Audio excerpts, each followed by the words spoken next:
Well, hello, good morning. I'm Craig Lee. I'm so happy to be sharing with you today. Thanks for your patience. This talk, for me, the story of this talk began about 10 years ago when I found myself at a crossroads and I asked myself the question, am I biased? And I think the answer changed my life. So the title here, I'm surprised is not showing up, but the title is Breaking Bias. Thinking Clearly in a Complex World. So, why do we have biases? Are biases bad? The title of today's talk could have been Why Everything You Think You Know is Wrong, but don't worry, it's not. Cognitive bias is a normal human tendency to think intuitively and automatically rather than to analyze things deliberately. It is a predictable and systematic error in judgment that results when our fast, intuitive thinking relies on mental shortcuts or heuristics instead of careful analysis. These mental shortcuts are often useful, but not always reliable. Life would be extremely difficult if we tried to achieve total objectivity and analyzed every impression we get, looking around every corner for some type of mistake. And we would likely fail to evaluate everything perfectly anyway. We need a break sometimes, and bias can get it right as well as wrong. If you saw a painting of George Washington inspecting his troops on a white horse, you might think he owned a white horse, and he did. George Washington's white horse, named Blueskin, was born with a gray coat that turned white. But he also owned another horse, Nelson, that was brown with white spots. Washington preferred to ride Nelson into battle, so maybe you'd be partially right. Let's try a little test, see how quickly we can make a reliable pattern prediction. I'm going to give you a series of 3 numbers that follow a pattern. Ready? 2, 4, 6. Now, all you have to do is give me another series of 3 different numbers that follow the same pattern as 2, 4, 6. And I'll tell you yes if they follow the same pattern or no if they don't. Then I'll ask you to guess what the pattern is. And I'll tell you if you're right. If you raise your hand, I'll call on you. Ready? Yes? 1, 3, 5. That does follow the pattern. Can you explain the pattern? It started with some random number and added 2 each time. Not correct. Anybody else? Kim? 8, 10, 12. 8, 10, 12 follows the pattern. What's the pattern? Counting by 2s. No, not quite. Anybody else? I'll give one more try. John? 3, 6, 9. 3, 6, 9 follows the pattern. Can you explain it? It is duplicating the first number each time. So 3 plus 3 is 6, 6 plus 3 is 9. Not quite. I'll give one more try. Yes. Okay, I'll go 1, 3, 5 for a different reason. Okay, that does follow the pattern. What is it? Okay, it's a pattern of either odd numbers or even numbers. Nope, that's not it. Okay. Okay, no more suspense. Let's see. The pattern is any 3 numbers in ascending order. So, if this little test seems harder than it should be, you're not a dummy. All humans are dummies as far as cognitive biases go. And that's not just you, because these mental shortcuts are hardwired into us. So the question before us now is not how to eliminate bias, but rather if we could recognize our own biases when they get in our way, causing errors in beliefs, interpretations, judgments, predictions, and decisions. Could we stop in time to do something about it, coming to our own rescue on a white horse? We'll see. Much of what we know about cognitive bias, even the vocabulary used to describe it, is based on the groundbreaking work of 2 Israeli psychologists and researchers who met at the Hebrew University of Jerusalem in 1970, Daniel Kahneman and Amos Tversky. Kahneman was a behavioral psychologist, and Tversky was a mathematical psychologist. Kahneman knew that humans tended to act irrationally, but had some difficulty quantifying that tendency. Tversky knew that people often deviated from behavior predicted by economic theories of the time, which assumed that people were rational actors who acted on calculated self-interest. They bonded over criticizing each other's research and formed a partnership to collaborate on these theories to explain why researchers often failed to predict the outcomes of their own research, and why bad research tended to persist even when more evidence piled up against it. Together, they challenged the prevailing explanations of economic behavior, leading to a Nobel Prize in economics. After publishing their first joint paper, they coined the term cognitive bias in 1972. They went on to create the Heuristics and Biases program to study how people make choices when they don't have the best information at hand and how they make predictable mistakes along the way. In his book, Thinking Fast and Slow, Kahneman lays out a general model of how we process information, describing two complementary models of thought, which he called System 1 and System 2. System 1 is fast, automatic, and intuitive, and efficient. It considers only what it sees in the moment.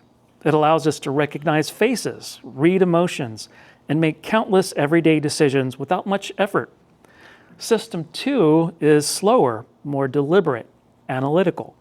It engages when we are faced with an unfamiliar problem, evaluate our options, or question our initial assumptions.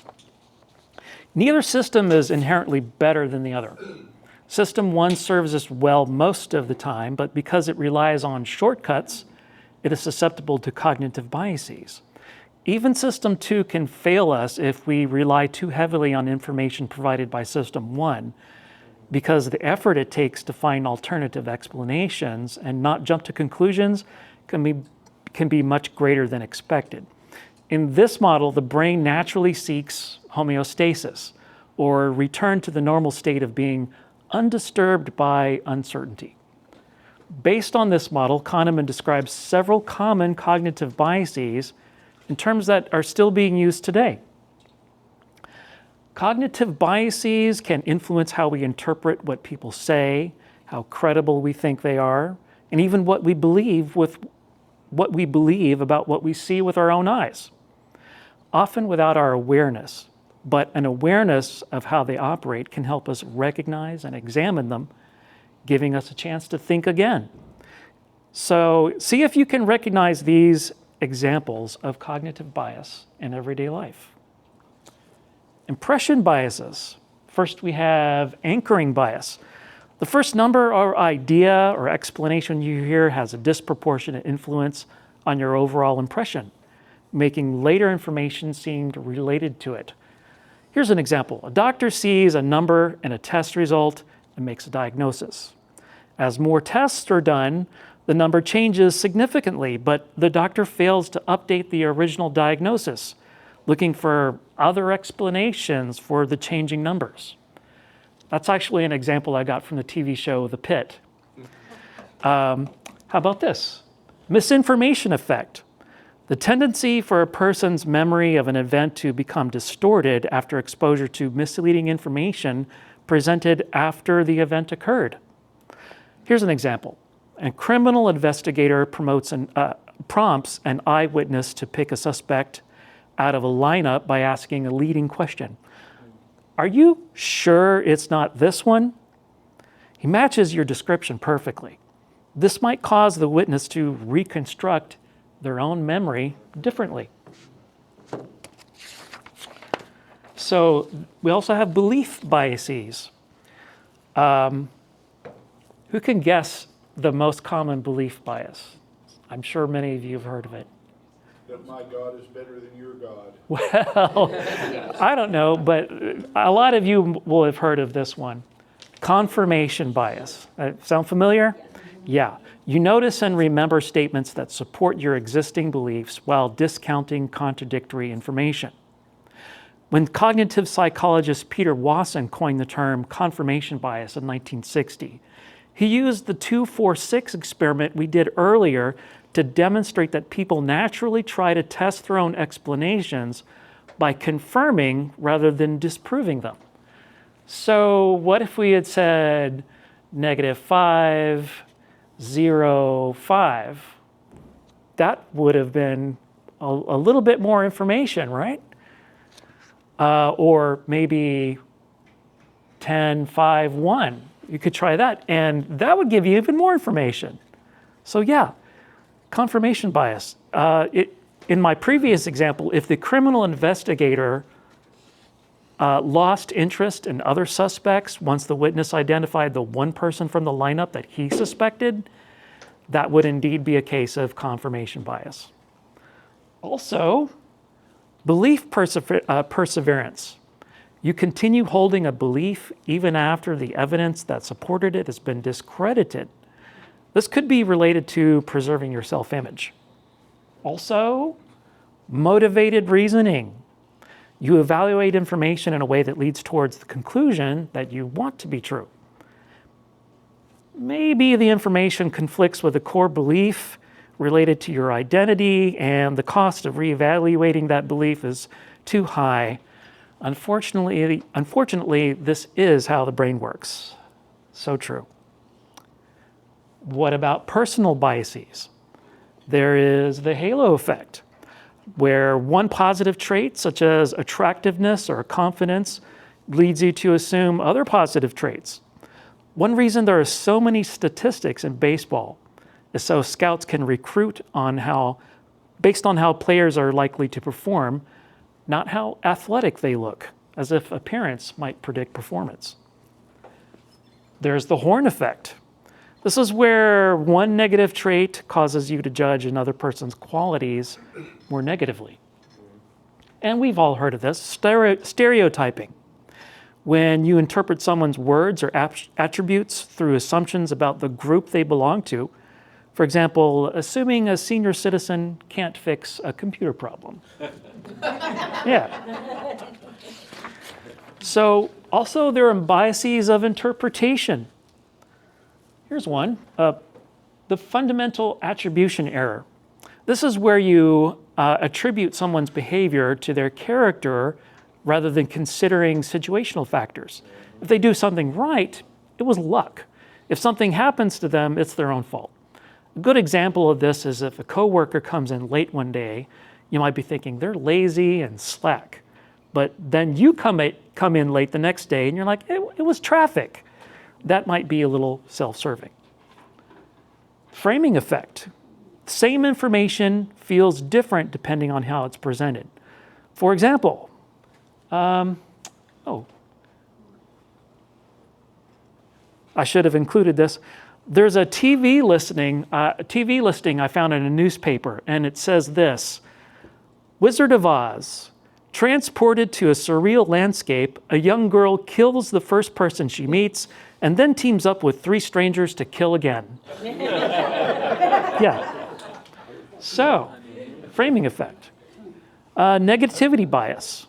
Negative comments or traits tend to receive more information and carry more weight than positive ones. That one little thing might be enough to give you that icky feeling. And the availability heuristic.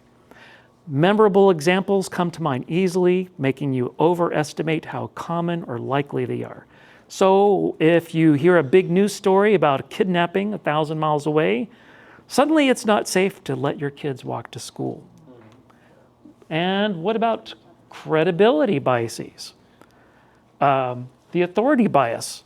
You're more likely to believe someone if they have credentials or status. Confidence heuristic. You might mistake their confidence for competence or accuracy. Also, social biases. I'm sure many of you have heard of this, the in-group bias. You favor people who belong to your own group or community. This one is actively encouraged by cults to keep their members in line. And the bandwagon effect. You're more likely to agree with an opinion if other people appear to hold it. This often occurs on social media because the ones who don't hold that opinion are not likely to post about it. There are also other types of biases besides cognitive biases. We have emotional biases. The affect heuristic, your immediate emotional reaction to surprising news, influences your judgment more than careful analysis. So this is like under stress, especially when your point of view is challenged, your system 2 thinking may slow down, and you can find yourself wanting to defend your initial viewpoint instead of clarifying your understanding and seeing the bigger picture. In that situation, you might want to pause, take a breath before reacting, because it helps you realize you need time to process. Also, we have perceptual biases. These might include optical illusions, but for this discussion, I'll focus on an interesting example. Perceptual blindness. You fail to perceive an unexpected event in plain sight because your attention is focused elsewhere. In a famous experiment, participants are asked to watch a short video of a basketball practice and count how many times the ball is passed from one player to another as they walk in a circle. Afterwards, when asked about what they saw, about half of the participants failed to notice that someone in a gorilla suit walked right into the scene. This is called the invisible gorilla experiment. Right. So biases compound. These influences can combine, making our judgments feel objective when they're being shaped by multiple biases. Biases remind us that our first impressions are not always our most accurate ones. Recognizing these patterns help us become more thoughtful observers of our own thinking. Learning from science. Okay, let's talk science for a moment. What can we learn from science that can help us deal with bias? The modern scientific method is designed as a bias resistance engine. However, when many people think of science, they may see it in terms of what they learned about it in elementary school, something like this. This is a linear model of science. It's really a permission slip to be curious and playful with scientific tools and language. There's nothing wrong with that, but it doesn't really describe what the modern scientific method is designed to do or how it can achieve its goals. Modern science is a circular process. Most of the work is done in the design phase before a single piece of data is gathered. The number of data samples to be gathered must be shown to be capable of generating a statistically significant result. The experimental design must take into account that unknown factors might generate the same result as the variable being measured. Careful controls must be put into place, and trials must be repeated to rule out alternative explanations and causes from confounding factors. Even when a significant result is obtained, the design must be documented well enough to be replicated so that after publishing, it can be peer-reviewed, re-examined, and refined by journals, institutions, and researchers all over the world who look for new ways to prove the conclusion false. Using any method they can think of, including different lines of evidence, measuring completely different variables that would be expected to change if the underlying theory were true. So after peer review, the scientific method is an extraordinary human achievement, both in generating new knowledge and in resisting cognitive biases. Even so, the process of generating a reliable scientific conclusion is a communal effort. Science researchers face significant challenges in establishing valid conclusions.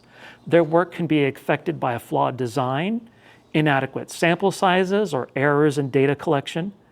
Weak or ineffective peer review may allow for unsupported findings to be published, while pressure from funding institutions can influence research priorities or create incentives to produce favorable results. To address these problems, science relies on transparency, rigorous methodology, independent review, replication, and ongoing evaluation of evidence rather than treating any single study as definitive. And that is why you should never treat any single study as definitive. Science is circular. It never ends. Science provides a powerful framework for challenging our assumptions and correcting our errors, but the need for that framework exists because cognitive biases constantly influence how we interpret and our experience and make decisions. What about the effects of cognitive bias? So why does it matter? Unchecked cognitive biases can shape our lives in significant ways. Personally, it can reinforce false assumptions, limit your learning, and cause you to ignore evidence that disconfirms your positions. It can make you overly confident in your conclusions. It can limit your personal growth and keep you invested in ideas based on identity and authority rather than objectivity. In other words, cognitive bias can make you less skeptical and more gullible. In our relationships, it can lead us to misinterpret what people are saying, misunderstand their intentions, assume the worst in a situation, and create unnecessary conflict. It can cause us to shortcut a conversation that could have led to a deeper understanding or a positive change, and miss opportunities to take control of our thinking in a stressful situation. In our society, cognitive bias can influence institutions as well as individuals. It can polarize our politics, causing us to talk past each other. Professionally, it can hold us back, impairing our judgment. This can result in biased coverage by journalists, poorly reached conclusions by scientists, bad rulings by judges, missed diagnoses by doctors, bad investigations by law enforcement, and missed opportunities to make progress in just about any field. Let's talk about the stories we tell ourselves.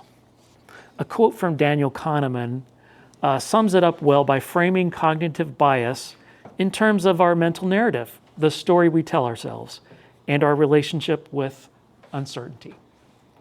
Confidence is a feeling which reflects the coherence of the information and the cognitive ease of processing it. It is wise to take admissions of uncertainty seriously, but declarations of high confidence mainly tell you that an individual has constructed a coherent story in his mind, not necessarily that the story is true. So if a cognitive bias is an unavoidable part of being human, then the obvious question is, what can we do about it? So, if we can't eliminate bias, how do we keep it from misleading us and holding us back? The good news is that we don't have to become perfectly objective observers to become better thinkers, better communicators. There's nothing wrong with having intuition, believing what you believe, feeling what you feel. You can still hold all that with one hand while reaching out with the other to listen, learn, and stay open to new points of view. The goal is not to eliminate bias, but to manage it.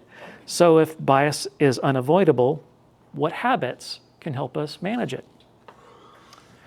Some of the most helpful ideas I've encountered come from an organizational psychologist, professor, and best-selling author, Adam Grant, in his book, Think Again. Grant argues that one of the greatest obstacles to learning is not ignorance, but certainty. We naturally assume that intelligence means having the right answers, but wisdom often begins by asking better questions, because mental flexibility is a superpower. He calls this superpower rethinking, which he describes this way. Rethinking is a skill set, but it's also a mindset. We already have many of the mental tools we need. We just have to remember to get them out of the shed and remove the rust. So with the tools we already have in hand, let's apply this mindset to helping ourselves. Individual rethinking. Charles Darwin once observed that ignorance more frequently begets confidence than it does knowledge. However, with the right kind of confidence, we can learn to see ourselves more clearly and update our views. So let's talk about some common responses to challenges. When our beliefs are challenged, Grant describes 3 common ways we trap ourselves into frozen thinking. Sometimes we think like prosecutor. Whoops, what did I do? Yeah. Sometimes we think like preachers defending beliefs we hold sacred. Sometimes we think like prosecutors trying to prove other people wrong.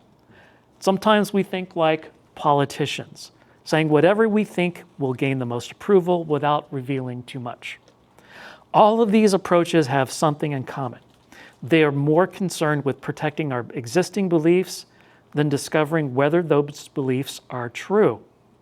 You may have had the experience of being preached at, prosecuted, or placated. In the end, none of these approaches empower us to learn, grow, or think for ourselves. Instead, Grant encourages us to think like scientists.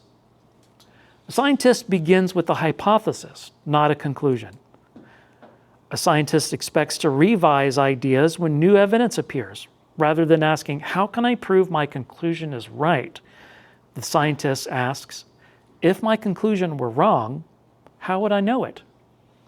That is a remarkably powerful question, not just in science, but in everyday life.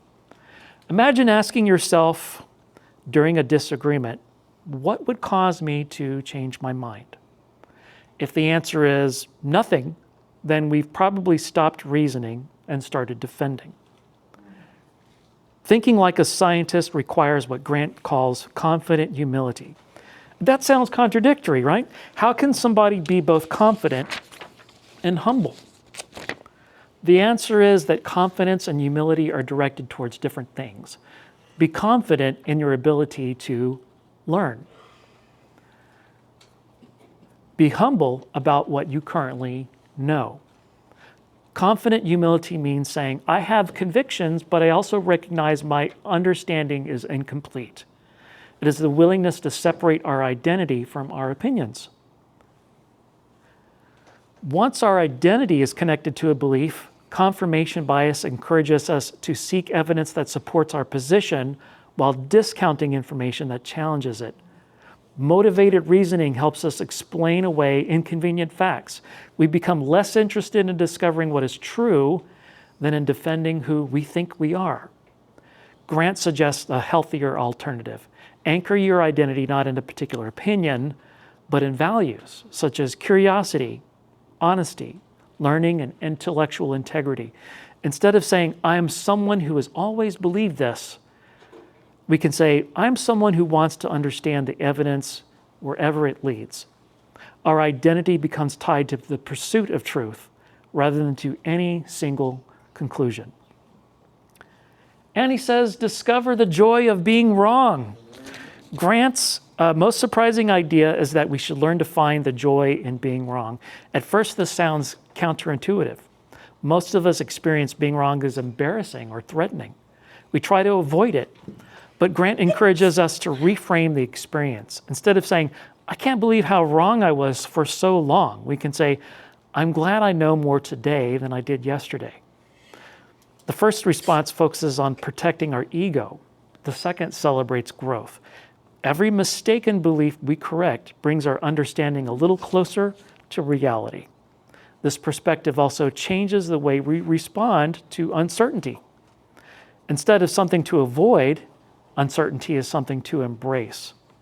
Most of us naturally seek certainty in our thinking because it provides comfort and confidence. We want clear answers, stable beliefs, and the reassurance that we are right. The way Kahneman describes it, uncertainty is the path we often take to uncertainty is like a river in which we float lazily downstream. It takes consistent effort to arrive anywhere else. Besides how to help ourselves learn and grow, Grant also describes habits that help us communicate more thoughtfully with others.